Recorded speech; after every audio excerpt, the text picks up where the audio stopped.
다음 사건입니다. 천년 고찰로 알려진 경기도 북부에 있는 사철 외벽이 일부 논란이 되고 있습니다. 그 외벽에 있는 문양 때문인데요. 영상 보면서 설명드리겠습니다. 바로 동그라미 안에 있는 저 문양 때문입니다. 흔히 불교의 상징으로 만을 사용하는데요. 저 모양을 만이라고 합니다. 모양이 왼쪽으로 꺾여 있습니다. 그런데 해당 사찰에 있는 저 만의 모양은 오른쪽으로 꺾인 문양인 겁니다. 그런데 이게 오른쪽으로 꺾여버리면 뭐와 비슷하냐면요. 독일 나치의 상징으로 오해받을 수 있다는 겁니다. 그래서 논란이라는 건데 글쎄요. 저게 또 논란이 되는 이유도 궁금하네요. 누가 저거 문제 제기를 한 겁니까? 독일 교민이 이 사찰을 방문했다가 깜짝 놀란 겁니다. 독일에서는요, 저 나치 문양을 사용하는 것이 엄격하게 금지가 되어 있습니다. 아하.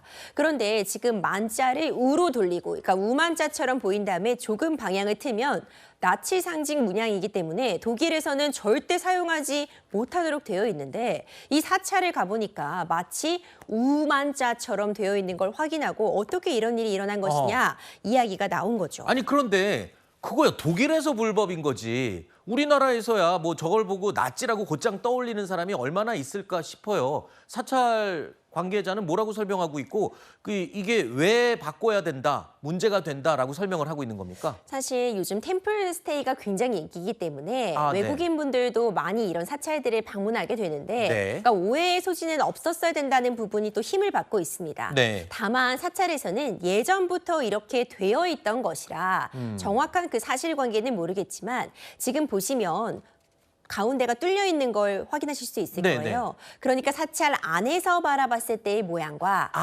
밖에서 바라봤을 때의 모양이 좌우가 바뀌네요 그러면. 다를 수 있는 거죠. 그러니까 안에서 보는 시각을 중심으로 했을 때는 문제가 없는 건데 이게 밖에서도 보이다 보니까 그 뒷면을 보면서 오해를 받을 수도 있다. 사찰에서는 그래서 뭐 저거를 바꾼답니까? 어떻게 한답니까? 불필요한 오해의 소지는 줄이기 위해서 좀 더 검토를 해서 교체가 필요하다면은 이 부분도 네. 고려하겠다는 입장 밝히고 있습니다. 저건 교체가 아니고 변호사님 말씀대로 밖에를 막아버리면 되겠네요.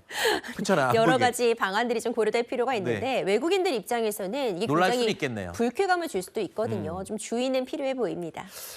그 내용까지 템플스테이에서 설명을 해주면 그것도 또 하나의 스토리텔링이 되진 않을까 싶네요.